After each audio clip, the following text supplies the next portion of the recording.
Presented by Botano, Nick Alberga, and Jay Rosehill back together as we inch closer and closer to Maple Leafs training camp at the Leafs Nation 401, where you can subscribe on YouTube. Just search Leafs Morning Take wherever you get your podcasts. You'll find us as well.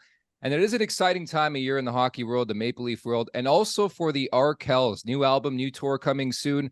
Firstly, the 8th album, Laundry Pile, is set to drop on September 21st.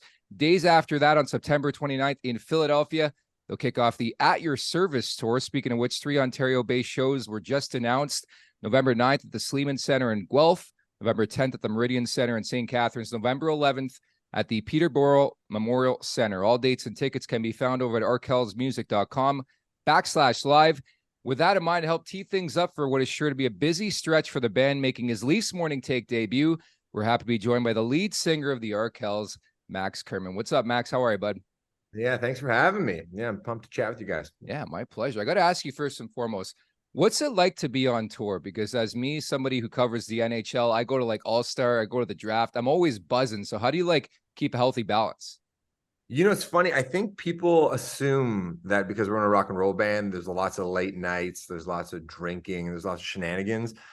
But I think if you want to have any longevity in this business, you have to kind of keep your act together. And you know, I can imagine, you know, Jay, you relate. It's like there's guys that probably partied a little too much, and probably as a result were a little slower practice, and as a result their careers are probably a little shorter than they needed to be. And I think in the same way with a band, it's like if you're on tour and you're going out to a bar talking until 3 a.m, the talking is actually worse on your voice than the actual show itself. Because if you're talking and you're drinking at a loud bar, your sleep is bad. The next day is kind of screwed. And then you kind of get in this cycle. So anyway, all to say, I look to guys like Bruce Springsteen or Chris Martin, Coldplay, and I see like how seriously they take the work. And I always tell my friends, I'm like, when I come home, I want to go out and have a couple drinks, and I want to have, I could tie one on. But on tour, I think it's just, you're spending all this time and energy to try to make a good show. You might as well kind of get a good night's sleep. Yeah, sometimes I feel guilty when I'm on the road at All-Star and I wake up the next day, I got to do a show and my voice is all scratchy. So I know exactly what you're saying. One job. Come on, man. I know. I suck at it, apparently. So the 8th album, The Inspiration, Laundry Pile, tell us about that. Yeah, it's funny. We put out a record in 2021, 2020, and we put another record in 2022. And so no one was asking for a new Arkells record. You know, we've worked pretty consistently for the last 15 years. But the band got together in January just to kind of hang out and just to kind of reconnect as a band, because COVID kind of made things disconnected. Of all of those 2 records that we did the last couple of years were sort of done remotely. It just didn't really feel like a 5 of us cohesive band effort. And so we just want to spend some time with each other. And we found an amazing rehearsal space around the corner from my place. And we just kind of shacked up there. And by the middle of February, we're like, oh, do we have a new album? Like, we weren't really expecting to make. We had no agenda. We had no timeline. But we had these songs that felt really different from the rest of our stuff. And normally, you know, the goal is how do we have a song that'll end up on Hockey Night in Canada or in some montage that'll like punch people in the face. Like, that's kind of been our bread and butter. But on this record, there's no songs like that. The record is a decidedly very chill, introspective acoustic record. You maybe put it on when you're having your coffee in the morning or a dinner party or around the campfire. Just those kind of warm singer-songwriter records that I really love. And that's kind of what we tried to channel. That's exciting. I'm looking forward to that, man. That's that's down my alley. You ever get nervous about like putting out a different type of album, saying, you know, our fans are into us for this reason, and now we throw a curveball at them? Do you ever get worried that it won't be received well, or do you just trust in yourself? Yeah, that's a great question. I think for us over the years, especially like on social media and covers that we've chosen to play, we've made it very clear that like we're just not going to be a rock band that covers the Rolling Stones or something like that. Like, I love the Rolling Stones, but like if you come to a show, like you've seen us cover everything from ABBA to Katy Perry to Whitney Houston. You know, we've done other covers online. It's like we talk about how much we love all different kinds of music.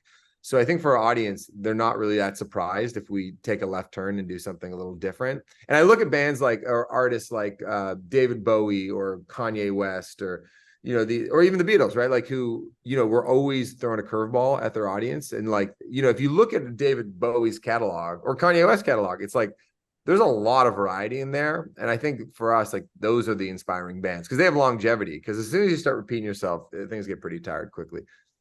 That makes sense. Hey, you say you got a show tonight. What's your, you call it pre-show routine? I know pre-game routine. You got that game hanging over your head. You get your routine going. What's a day look like for you when it's a show day? Yeah, you know, it's funny. I was talking to some other NHLers recently, and I was saying it's not, I think in some ways it's similar. Like it's like you need to be peaking at 9 o'clock. In your case, it would have been 7 o'clock, right? And so it's like, you know, we have sound check kind of early afternoon. I usually get a nap in. I'm like a very expert napper. How long were you a napper when you played? Yeah, some guys were crazy, man. Some guys would take like 2.5, 2:45 I don't do hour that. naps. It was like, wow, man. I like to try to get that 45 to an hour, but inevitably sometimes you stay longer and you wake up, you feel you got hit by a truck and you gotta snap out of it, you know? Yeah, so that's too long. I think like for me, 20 to 40 at around like 5 o'clock is kind of my sweet spot.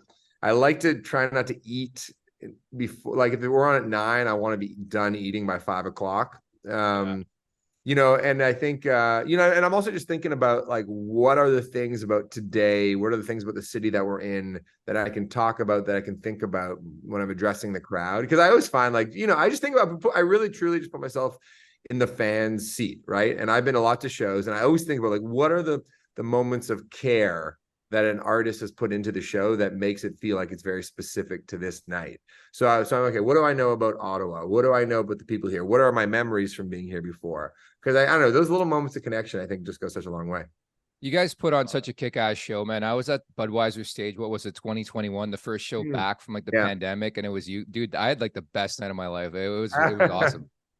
Thank you. Yeah, you know, we take it seriously. It's like, you know, and those shows, so, you know, there was no shows at Budweiser stage in Toronto that entire summer, really. And so, you know, we had the advantage. It was the only game in town. Now, like this summer, there's a new show at Budweiser stage, you know, every night. But that summer in 21, you only kind of had Arkells, and that was about it. But yeah, you know, I think you know, it's funny. It's like, I think about lots of people's jobs, you know, whether it's, you know, radio hosts, podcasters, and any kind of entertainer, like, what are you doing? Like, what is the point? You know, and I listen to a ton of sports pods, and those podcasts keep me company, and they're a great distraction from my job and any other things going on in my life. Like I can't even fall asleep without a podcast. Like they really keep me company. So I really think about like my job as an entertainer and as a musician. It's like, you want to make people feel good. You want to give people a chance to get away from any problems that they're having that day and just dance and sing. And so it's like, it's our job to kind of lead the dance. So that's kind of the way I think about our shows. Yeah. My guilty pleasure when I go to sleep is wrestling podcasts, if you can believe that. Everyone's got one, right? Dude, I can't sleep without them. It's crazy. It's crazy. But I wanted to ask you about, so obviously it's like a pinch me moment every time you guys play. Like I remember back, it's so crazy dating ourselves, like 07. I was wrapping up high school, and you guys are really, really starting to make a kick of things. Then I went to Fanshawe College. You guys got even bigger, and look at you now. But Hockey Night in Canada has to be sort of the pinnacle. You guys have done a bunch of stuff for them. What's your favorite memory from doing stuff with Hockey Night in Canada? Oh, wow. You know, it's cool. I mean, okay, I got a couple good ones. Recently, last season, I had a great night out with Bieksa and Elliot Friedman, and Kelly Rudy showed up. We had drinks and dinner at some hotel in Toronto, and it was just so fun getting to hang out with them, because obviously I know them all personally, but to see their chemistry, you know, behind closed doors and how much they like each other, like, and you know, Bieksa is just kind of teasing everybody, but kind of loves everybody. And I think that's what makes him. He kind of reminds me of Charles Barkley in that way. You know, Charles Barkley just has such a big heart, but he's also loves giving it to people, but no one really takes it too personally. And he was saying that Bieksa was saying that some people come up to me and wonder if me and Elliot hate each other, but we love each other. This is like my best friend. And, you know, I think the other one is, I got to say, Ron McLean, you know, he's come to Arkells shows for like the last 10 years. And the best part is that he will send a text message the next day recapping the show, and it reads just like a Ron McLean monologue. And then I will read it to the band in his voice. And it is just a joy. It is, he is truly like, it's so funny. Like, sometimes when people, if anyone ever criticizes Rana, like, I'm like, how could you? Like, this dude is the most like well-respected, hardworking, does the job better than anybody could ever hope to do, and he's been doing it so consistently for so long. I don't know. I think Ron is such a special guy. It's funny you He's say so that, because he's even my so time genuine. over at Sportsnet, sort of same thing with Ron, was the fact that he treated you with so much respect. Came on this show, same thing. It was like he was on Hockey Night in Canada, but he was talking about the Leafs, Oh, cool. Yeah, it was awesome. I want to ask you about your friendship with now the former GM of the Toronto Maple Leafs, Kyle Dubas. Does this mean you're a Pittsburgh Penguins fan now, or what? I will be rooting for him a bit. I love Kyle. We got to know him. His wife is from Hamilton, and when he was the assistant GM with the Leafs, he came by the studio. She kind of like surprised him for like a little birthday visit or something.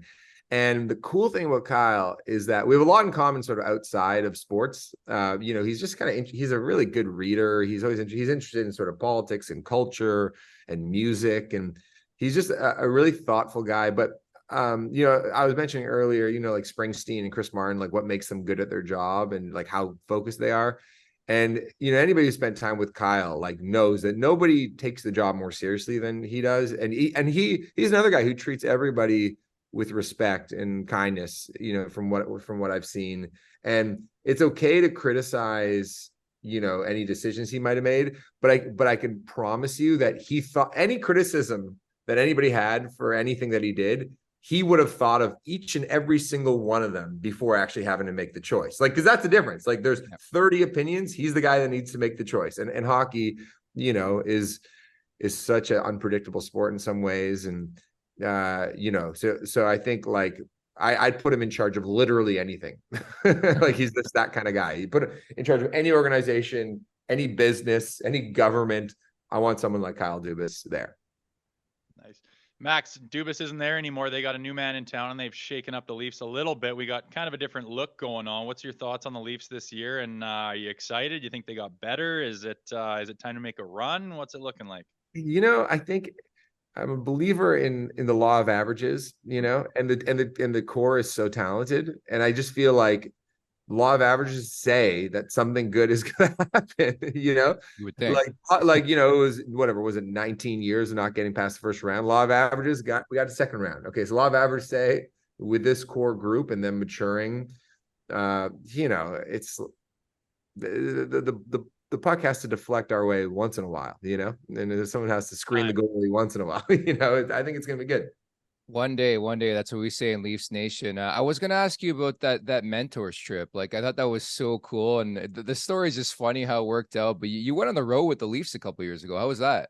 It was cool. Yeah. I didn't quite understand it when Kyle asked if I wanted to go. I was like, what am I doing? I'm your mentor. Like, what is this? And I think the reality is that, so every player brought somebody who was significant in their life, in their upbringing, that made them the person that they are today. So it could be a hockey coach, it could be a teacher, it could be, it wasn't supposed to be a family member.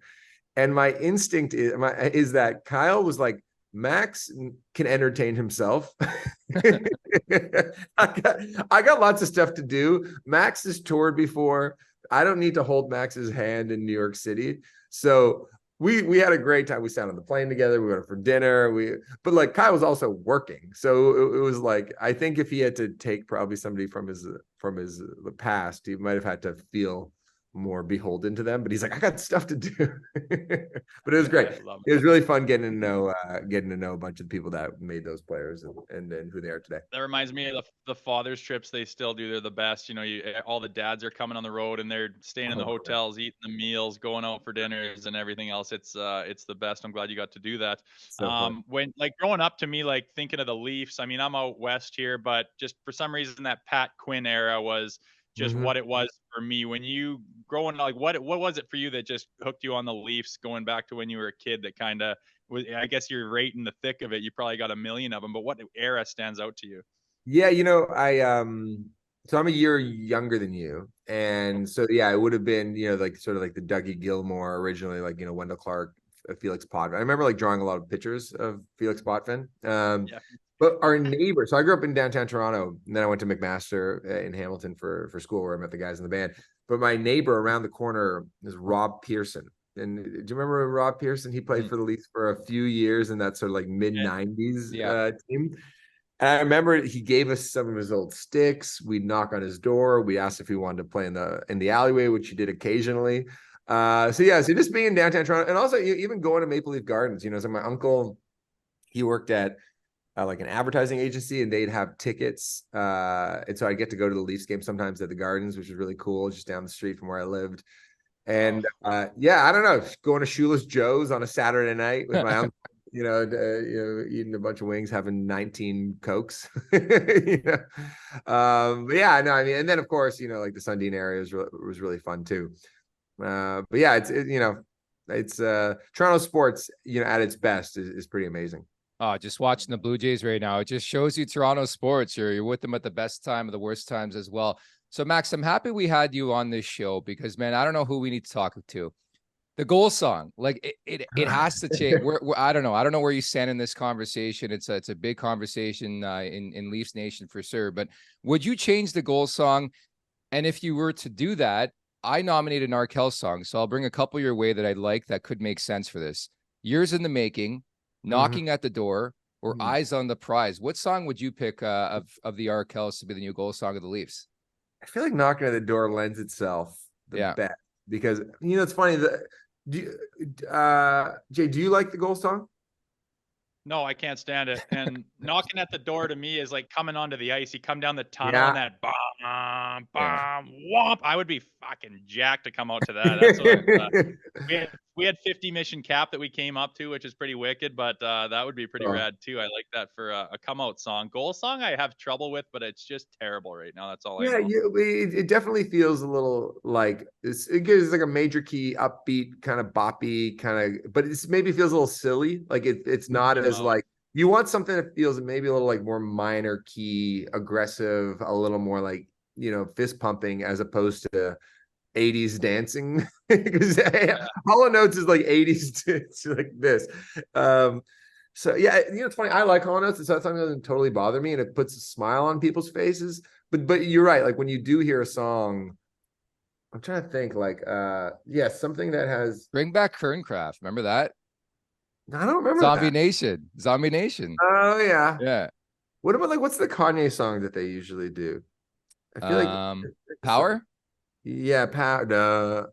Yeah, that's a clap though. Like I don't know, because I don't know. It's a raging debate in this market, and I think all three of us know why that song is in place. It's a Brendan Shanahan thing. I think we all know that. Is that why? There's something around Brendan Shanahan. I don't know if it's wife or kid or somebody loves that song, and that's why it's the song. That's alleged. What a lot of people are saying. So. You know what though? To be honest, like I kind of want like to stay out of it. Like if Brandon Shannon was like, "Yo, Arkells, we're gonna give you the song," I'd be like, "You know what? I can't deal with Leafs Nation. Like if it goes good, like we get all the spoils, but if it goes bad, it's like fuck this guy." Yeah. No, here we are talking about it on a random podcast, right? Yeah, no, I like the conversation, but I'm honestly kind of terrified of Toronto sports when things go bad and just looking to blame people because like between my friendship with Dubas and my friendship with Nick Nurse with the Raptors, which is just like as a Toronto sports fan, I'm just like giddy with excitement that I get to kind of interact with these people. But online, you'd be like, fuck the Arkells. Like when the Leafs, like I'm like, I have nothing to do with it. I'm just a guy. So like maybe the Leafs song, I might just stay away from it. Yeah, Max, it's been a tough summer for you between Nurse and Dubas, eh? No, my guys, they're out of there. But it's okay. It was a good chapter, good era. It was. Yeah. Rose, you got one more? Max, can I hit you with some Canadian artists and you got to pick your favorite out of the two, all right? I love it. I put this together this morning. Okay, start off Tragically Hip or Blue Rodeo? Ooh, that's a great. You know what? I was talking about Cuddy the other day, and Cuddy's so inspiring too. That guy is a gamer. Have you ever played hockey with him? No, dude, I never met him, but like, he's unbelievable. Yeah. I'm stuck out west here. I can't get to know these guys. Honestly, next time that you see Blue Rodeo coming through town, he will have his hockey equipment with him, and you should just hit him up and say, "Let's go for a skate." He will. I'm not kidding. But I mean, out of respect, I think you just got to go with the Hip. We toured with the Hip across Canada in 2013, coast to coast. We learned so much from them. We made our second record at their studio in Bath, Ontario. So we have a long history with that band, and obviously they mean so much to Canadians. But that said, I love Blue Rodeo, love their career. They've done amazing things. Hard to pick. Tom Cochran or Brian Adams? Oh, I'm a Brian Adams guy. We've covered Run to You, and yeah, Brian, man, Brian's got an amazing career. He's done a lot of cool stuff. Unreal. The Biebs or Drake? Ooh, good question. I think I like Biebs, but I'm gonna go with Drake. Drake's my age. He's also half Jewish. There you go. From Toronto. We got a lot in common. Yeah. Oh, we're gonna throw a curveball here. Celine Dion or Rita McNeil? Ooh, I think I got to go with Celine. I think it's my move. All right. Last one I had was Alanis Morissette or Shania Twain. Oh, you know what? I had the pleasure of hanging with Shania after her show a couple weeks ago in Toronto. We have some mutual friends, and I went to the show, and then after we hung out for like an hour in her dressing room. No way. Okay. Cool. It was just her husband, myself, and a couple friends. And I asked her every probably annoying question about her career and how basically like how she does her job. Like the same kind of questions you were asking me. I was like, when do you eat? How do you warm up? What blah blah blah. I did that for her, but she was so cool, and she's another one that takes it really seriously, and she designs every one of her outfits on this tour that she's on right now. And Shania's I gotta give it to Shania. I love Alanis, but Shania would be my answer. Kicking ass and taking names. Max, excellent stuff. Congratulations on the new album, the tour coming soon, starting in Philadelphia on the 29th. And I appreciate you taking some time today, bud. Yeah, thanks for having me. I'm sure I'll see you guys around. I'll see you in downtown Toronto, Nick.